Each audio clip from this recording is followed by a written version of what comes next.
नमस्कार।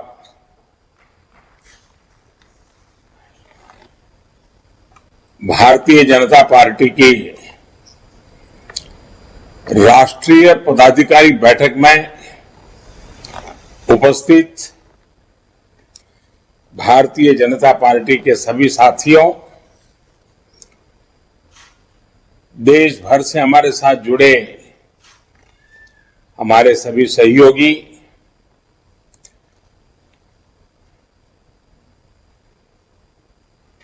सबसे पहले तो मैं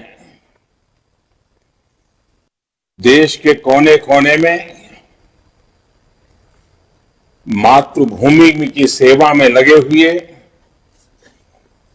जन जन के कल्याण में खप रहे भाजपा के कोटि कोटि कार्यकर्ताओं का अभिनंदन करता हूं।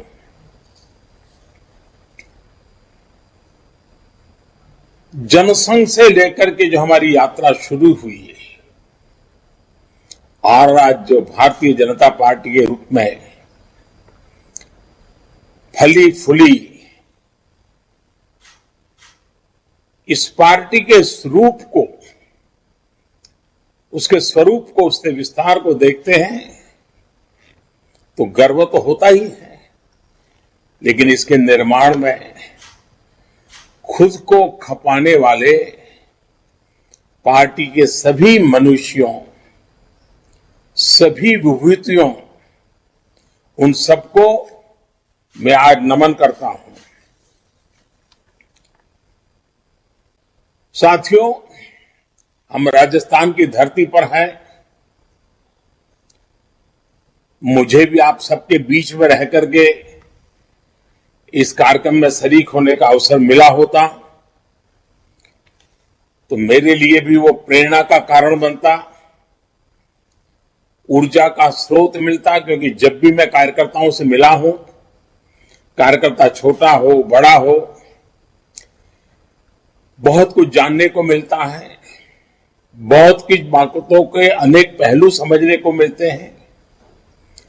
कार्यकर्ता के द्वारा जो इंफॉर्मेशन आती है वो बहुत सटीक इंफॉर्मेशन आती है और जब मिलते हैं तो खुले मन से काफी कुछ बातें भी होती हैं। तो मेरे मन में तो कसक रह जाएगी कि मैं नहीं पहुंच पाया, लेकिन वर्चुअली आप सबके दर्शन कर रहा हूं, आपसे बात कर रहा हूं। साथियों, राजस्थान की धरती पर है तब हम सबको श्रद्धेय सुंदर सिंह जी भंडारी की याद आना बहुत स्वाभाविक है। आज ये वर्ष श्रद्धेय सुंदर सिंह भंडारी जी की जन्म शताब्दी का भी वर्ष है।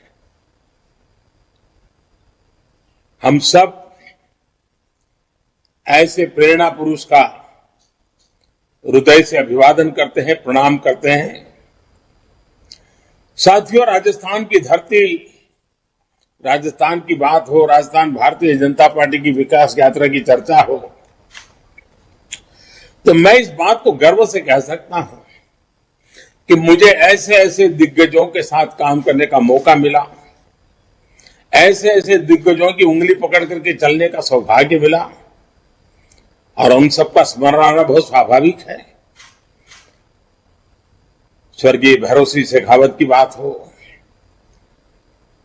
आदरणीय जगदीश प्रसाद माथुर जी का स्मरण आना, भानु कुमार शास्त्री जी, हमारे रघुवीर सिंह कौशल जी, हमारे भंवरलाल शर्मा जी, हमारे गंगाराम कोहली जी, अनगिनत नाम, ऐसे सभी वरिष्ठ जनों की उंगली पकड़ करके चलने का मुझे सौभाग्य मिला है। ये सारे वो लोग हैं जिन्होंने पार्टी को दिशा दिखाई, पार्टी के लिए अपना पूरा जीवन खपा दिया। ऐसे ही अनगिनत समर्पित जीवन का हमें स्मरण होना बहुत स्वाभाविक है और इसीलिए जब कमल पुष्प की रचना हुई है, और मैं पार्टी को अभिनंदन करता हूं, आज इस कमल पुष्प पे हमारे बूथ स्तर के कार्यकर्ता पुराने कार्यकर्ताओं के जीवन की जो कथाएं उसमें प्रस्तुत करते हैं अपने आप में प्रेरक है। मैं तो आप सबको कहता हूं, कभी भी मन में आलस आ जाए, पल भर के लिए उस कमल पुष्प को मोबाइल फोन से खोल करके देखिए। ऐसी प्रेरणा की कथाएं हैं, ऐसी प्रेरक जीवन की घटनाएं हैं। हमें मार्गदर्शन के लिए, प्रेरणा के लिए और कुछ करने की जरूरत नहीं है। एक एक का जीवन, एक एक पल का काम कार्यकर्ताओं के लिए प्रेरणा का स्वरूप है। साथियों, 21वीं सदी का इस समय भारत के लिए बहुत अहम समय है। और आपको याद होगा, मैंने लाल किले से कहा था, यही समय है, सही समय है। आज हम सभी देख रहे हैं कि दुनिया में भारत के प्रति किस तरह की विशेष भावना जागृत हुई है। दुनिया आज भारत को बहुत उम्मीदों से देख रही है। एक वैसे ही भारत में भाजपा के प्रति जनता का एक विशेष स्नेह अनुभव हो रहा है।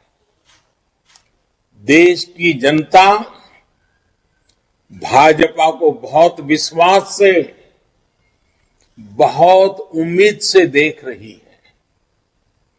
देश की जनता की आशा आकांक्षा हमारा दायित्व बहुत ज्यादा बढ़ा देती है।